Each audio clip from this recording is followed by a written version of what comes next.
My name is Tara, and I guess you could say my family fell apart when I was 8. That's when my parents got divorced and Dad moved out. He still paid child support every month though, I found that out later. Mom seemed okay at first. She tried to put on a brave face, but I could tell she was lonely. Then, 2 years after the divorce, she met Robert. Within 6 months, they were married, and suddenly our quiet little house wasn't so quiet anymore. Robert moved in with his 2 kids, Sarah, who was 5, and Michael, who was 4. I was 10 by then, old enough to understand that things were changing, but not old enough to understand why I suddenly felt invisible in my own home. "They're little, Tara," Mom would say whenever I complained about sharing my space. "They need more attention, you're a big girl now." I tried to be understanding, I really did. But it was hard watching Mom transform around Sarah. My mom had never been the type to fuss over clothes or spend hours doing hair, but with Sarah, she changed. She'd spend weekend afternoons shopping with her, buying her pretty dresses and styling her hair in fancy braids. Sarah was quiet and well-behaved around Mom, which only made things worse. "Why can't you be more like Sarah?" became Mom's favorite phrase. But I knew the truth. When Mom wasn't looking, Sarah was a nightmare. "Your mom likes me better," she'd whisper to me when we were alone. "She wishes I was her real daughter." Michael was just as bad. He'd break my things and then run crying to Mom claiming I'd hurt him. They were masters at the innocent act, and Mom fell for it every time. The gap between Mom and me grew wider every year. By the time I was 12, we barely talked except when she was yelling at me for something Sarah or Michael claimed I'd done. Dad would call sometimes, and I'd try to tell him how things were, but I always held back. I didn't want him to worry or think I couldn't handle it. My teenage years were even worse. Sarah and Michael got bolder with their tricks. They'd hide my homework, delete files from my computer, and tear pages from my books. When I complained to Mom, she'd just sigh. "They're just being kids, Tara, you need to be more mature."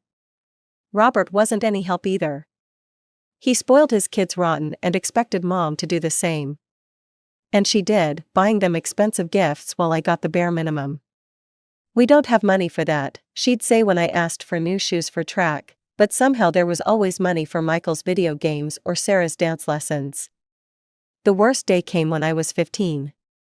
I'd been working on a project for the school science fair all week. It was a model of a sustainable city, with tiny solar panels that actually worked and a water recycling system.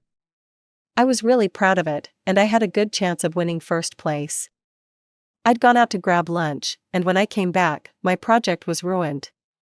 Sarah, who was 10 by then, had torn off the solar panels, broken the water system, and splashed bright paint all over everything. She was still there, paintbrush in hand, when I walked in.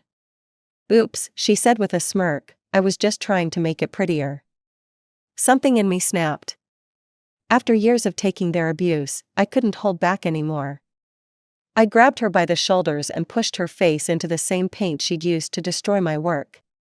"How do you like it?" I screamed. "How does it feel when someone ruins something you care about?" Sarah burst into tears and ran to find Mom, paint dripping down her face. Mom came storming in minutes later. "What is wrong with you?" she yelled, not even looking at my destroyed project. "She's just a child." "Look what she did to my project," I shouted back. "I've been working on this for a week. The science fair is tomorrow." Mom glanced at the ruined model. She was just trying to help. She didn't mean any harm. She did this on purpose. She always does this stuff on purpose, and you never believe me. Mom's face twisted with anger. "That's enough," she shouted, and before I could react, she slapped me across the face. The room went silent. She'd never hit me before. I touched my stinging cheek, tears welling in my eyes. Robert appeared in the doorway, Sarah hiding behind him with a victorious smile that only I could see. "What's going on in here?" he demanded. "Tara attacked Sarah," Mom said, her voice shaking. "She pushed her face in paint. After she destroyed my science project," I protested. "A project that took me a week to build." Robert looked at me with disgust. "I've had enough of this," he said coldly. "Marie, you need to choose, either she goes, or we go." I couldn't believe what I was hearing. My own mother was being asked to choose between me and her new family. I looked at her, waiting for her to defend me, to tell Robert he was out of line. Instead, she looked me straight in the eyes and said, "You've been nothing but trouble since they moved in. Maybe you should go live with your father." Her words hit me like a physical blow. I stumbled backward, feeling like the ground had disappeared beneath my feet. My own mother had just told me I was unwanted in my own home. "Fine," I managed to say through my tears, "I'll call Dad." I went to my room, hands shaking as I dialed his number. When he answered, I could barely speak through my sobs. "Dad," I choked out, "can I come live with you, please?" 2 hours later, Dad pulled up in front of the house. I had packed everything I could fit into 2 suitcases. Mom didn't even come out to say goodbye. Moving in with Dad changed everything. His apartment was smaller than our old house, but it felt more like home than anywhere I'd lived in years. Dad was a successful businessman who owned a marketing company, and I quickly realized he had a pretty good life. The first morning I woke up there, he'd already made breakfast. "Sleep okay, kiddo?" he asked, sliding a plate of pancakes across the counter. "Yeah," I said, still not used to the quiet. No Sarah stealing my stuff, no Michael breaking things and blaming me, just peace. Dad looked at me with concern in his eyes. "I'm sorry about what happened, Tara. I should have known things weren't good." I shrugged, "It's not your fault." "Well, we're going to figure this out together, okay?" He reached over and squeezed my hand. "I've already called a lawyer about getting full custody." The next day, Dad introduced me to his lawyer, Ms. Rivera. She was a no-nonsense woman with sharp eyes and a determined expression. "So you want to live with your father permanently?" she asked me directly. "Yes," I said without hesitation. "My mom chose her new husband and his kids over me." Ms. Rivera nodded. "It won't be an easy process, especially if your mother contests it." "Are you prepared for that?" I remembered the look in Mom's eyes when she told me to leave. "She won't contest it," I said confidently. "She made her choice clear." I was right. When the paperwork arrived, Mom signed away her parental rights without a fight. Dad became my sole guardian, and the child support payments stopped. It hurt more than I wanted to admit, knowing how easily she let me go. Life with Dad settled into a comfortable routine. I transferred to a new high school, where nobody knew about my family drama. Dad helped me with homework, taught me to drive, and always made time to listen when I needed to talk. The best part was, I never felt like I was competing for his attention. Sometimes I'd run into Sarah or Michael at school events, since our schools were in the same district. They'd glare at me from across the room, but they never approached me. And on the rare occasions when Mom was there to pick them up, she'd pretend not to see me. It stung at first, but eventually, I stopped caring. "She thinks she's so cool now that she lives with her rich dad," I overheard Sarah telling her friends once. I just walked past with my head held high. Let them think what they wanted. With Dad's encouragement, I focused on my studies. My grades improved, and I started making real friends who liked me for who I was. By senior year, I had my sights set on college. "Pick wherever you want to go," Dad told me. "I've been saving for your education since you were born." I chose State University, which had an excellent business program. Dad was thrilled when I told him I wanted to follow in his footsteps. "Nothing would make me prouder," he said, hugging me tight.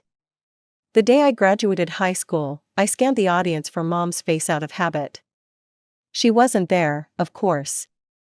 But Dad was, cheering louder than anyone when I walked across the stage to get my diploma. College flew by in a blur of classes, new friends, and late-night study sessions. I double majored in business and marketing, and Dad was always there with advice and support. He'd visit me at least once a month, bringing home-cooked meals and making sure I was doing okay. During my senior year of college, Dad surprised me with a gift I never expected. "I bought you an apartment," he announced over dinner during one of his visits. It's not huge, but it's in a good neighborhood. You'll have a place of your own after graduation. I nearly choked on my pasta. Dad, that's way too much. He shook his head, smiling. I've done well, Tara. I want you to have a good start. No rent to worry about while you're building your career. After graduation, I moved into my new apartment. It was perfect, 2 bedrooms, a modern kitchen, and a small balcony with a view of the city park.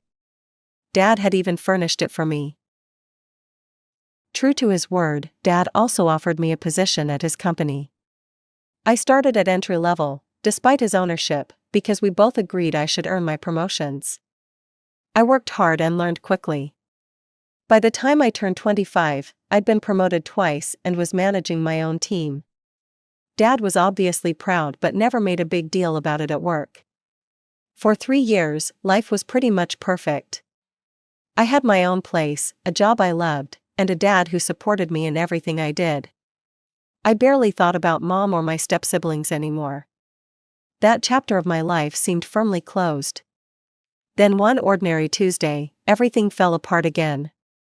I was in a meeting when Dad's assistant knocked on the door, her face pale. Tara, you need to come with me right away. In the hallway, she told me Dad had collapsed in his office. By the time I got to the hospital, it was too late. A massive heart attack, the doctors said. Nothing anyone could have done. At 26, I found myself planning my father's funeral. I moved through the days in a fog of grief, handling the arrangements mechanically because I knew Dad would want things done properly. The funeral home, the obituary, the reception afterward, I took care of it all, barely letting myself feel the crushing weight of what I'd lost. The morning after Dad died, someone knocked on my apartment door. When I opened it, I nearly slammed it shut again in shock. Mom stood there, looking older but still recognizable. Tara, she said softly, I heard about your father, I'm so sorry. I stood in the doorway, staring at my mother in disbelief. It had been over 10 years since we'd spoken. What are you doing here? I managed to ask, my voice hoarse from crying. I heard about your father from your cousin Ben, she said, her eyes filled with what looked like genuine sadness. May I come in? I hesitated, then stepped aside. Mom walked into my apartment and looked around, taking in the modern furniture Dad had helped me pick out. This is a lovely place, she said quietly. Dad bought it for me, I replied, watching her reaction carefully. She nodded, he always wanted the best for you. An awkward silence fell between us. I had no idea what to say to this woman who had once told me I was unwanted in my own home. Tara, Mom finally said, I know we have a complicated history. But I couldn't let you go through this alone. I want to help with the funeral arrangements. I know it's a lot to handle by yourself. I was about to refuse when I realized how overwhelmed I felt. Dad had been my only family for so long. I had friends, of course, but organizing a funeral required family. Okay, I said cautiously, I could use some help. Over the next few days, Mom took charge of the details I couldn't face, calling Dad's extended family, arranging the service, ordering flowers. She was efficient and thoughtful, remembering things I would have forgotten in my grief. At the funeral, she sat beside me, handing me tissues when I needed them. I caught her wiping away her own tears during the eulogy. Your father was a good man, she whispered to me afterward. He raised you well. It was the first genuine compliment she'd given me in years. After the funeral came the reading of the will.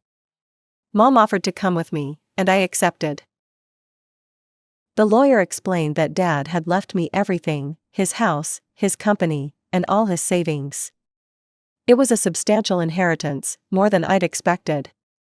Mom squeezed my hand. He wanted to make sure you were taken care of. As the weeks passed, Mom and I began to rebuild a tentative relationship. She invited me to dinner at her house, and I was surprised to find myself accepting. Robert, Sarah, and Michael were there, all grown up now but still recognizable. They were polite, even friendly.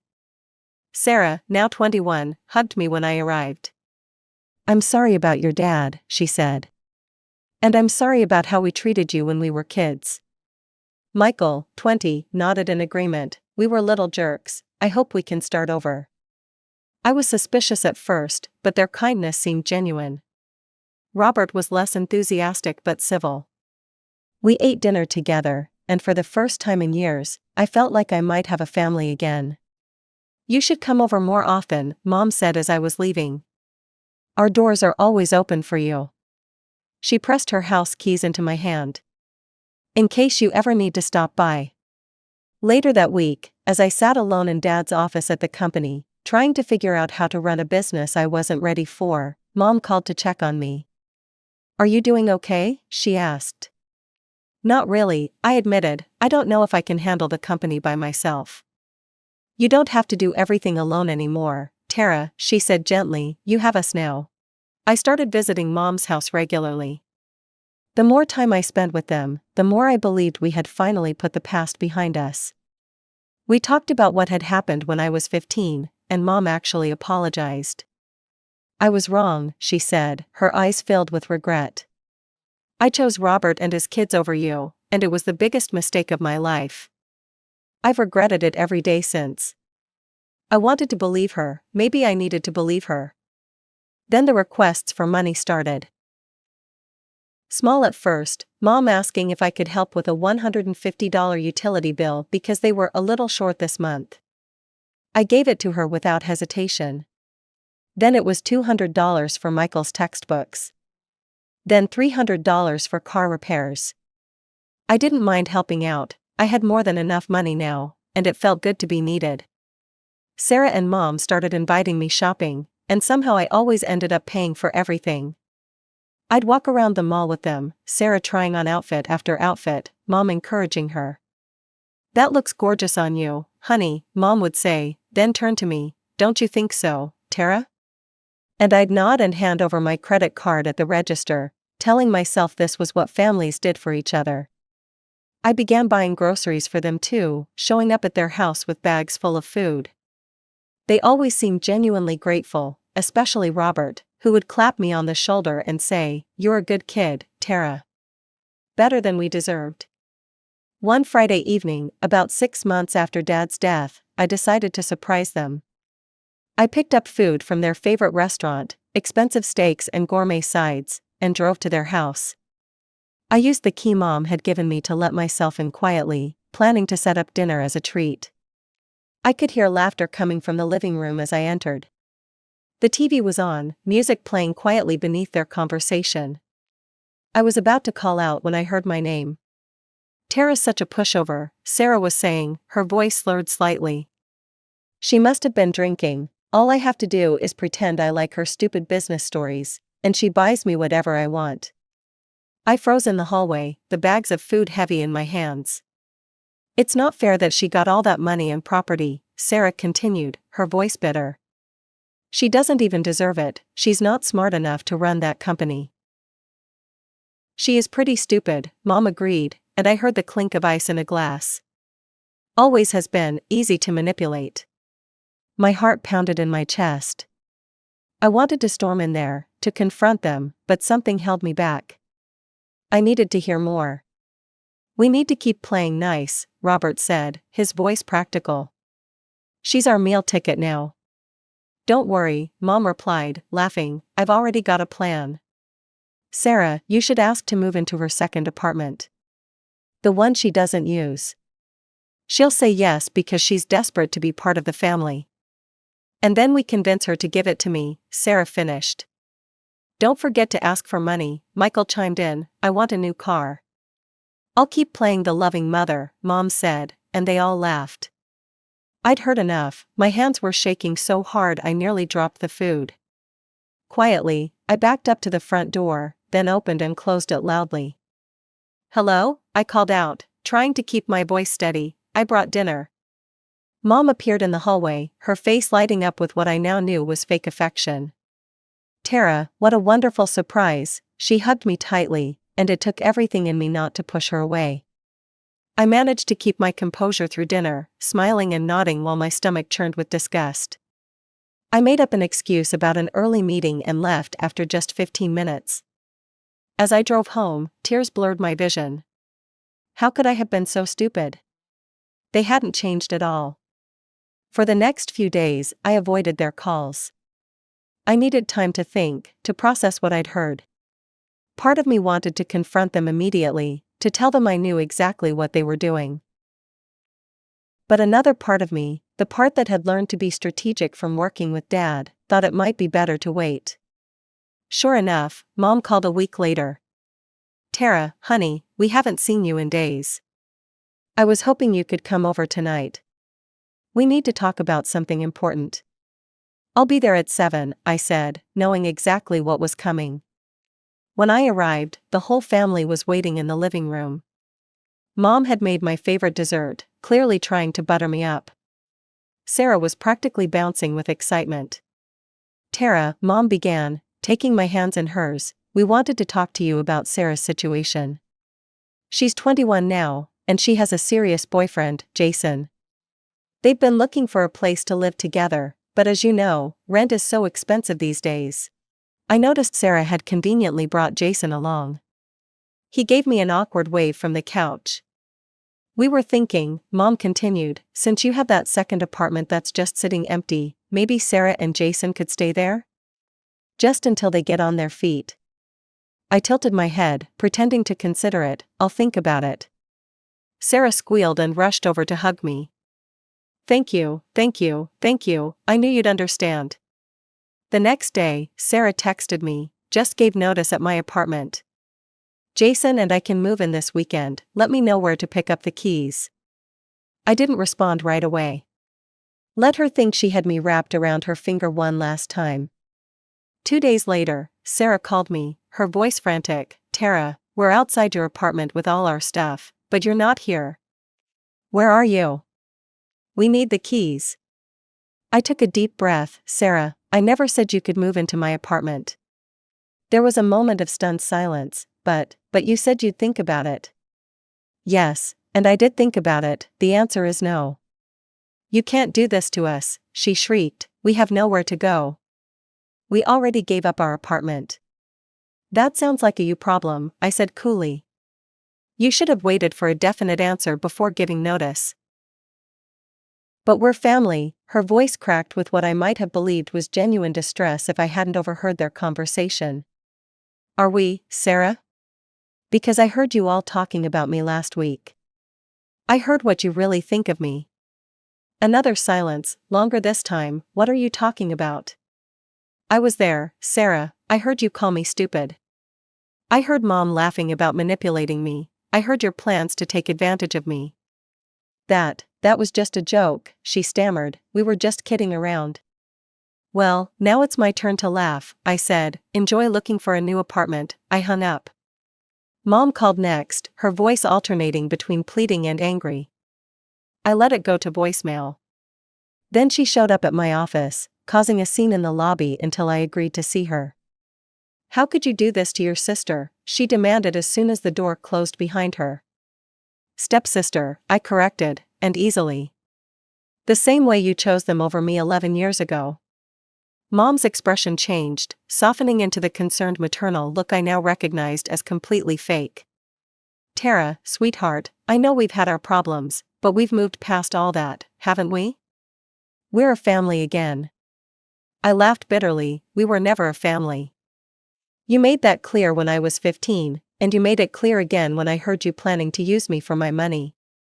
Her face fell, the act finally dropping. "You don't understand. We've been struggling financially, Robert lost his job last year, we need help." "Then you should have been honest and asked for help, not pretended to care about me just to get to Dad's money." "I do care about you," she insisted, but her eyes gave her away. "No, you don't, and you know what? That's okay, I don't need you to care anymore, I have my own life now." She switched tactics, her voice growing hard. "We'll contest the will. Your father wasn't in his right mind when he left everything to you." I smiled. "Go ahead and try. Dad's will is ironclad, and I have the best lawyers in the city. But if you harass me again, I'll get a restraining order." For the next few weeks, they tried everything: calls, texts, emails, even showing up at my home and office. Sometimes they begged, sometimes they threatened. I blocked their numbers and instructed security not to let them in anywhere. Finally, I had my lawyer draft an official letter warning them that any further contact would be considered harassment and result in legal action. After that, the calls stopped. I threw myself into running Dad's company. It wasn't easy, but I had good people around me, employees who had respected my father and were willing to help me learn. Slowly, I found my footing. The business continued to thrive under my leadership, and I felt Dad would have been proud. As for the apartment they so desperately wanted, I decided to keep it. Someday I might have children of my own who would need a place to stay. Children I would love unconditionally, who would never doubt they belonged in my family. Sometimes I wonder about Mom and the others. I hear bits and pieces through mutual acquaintances. Sarah finally got married, Michael dropped out of college, Robert found another job. I don't wish them ill, but I don't wish them back in my life either. I built my own family now, close friends who genuinely care, colleagues who respect me, and someday, perhaps, a partner and children. I've learned that you can choose your family, and I've chosen people who love me for who I am, not what I can give them.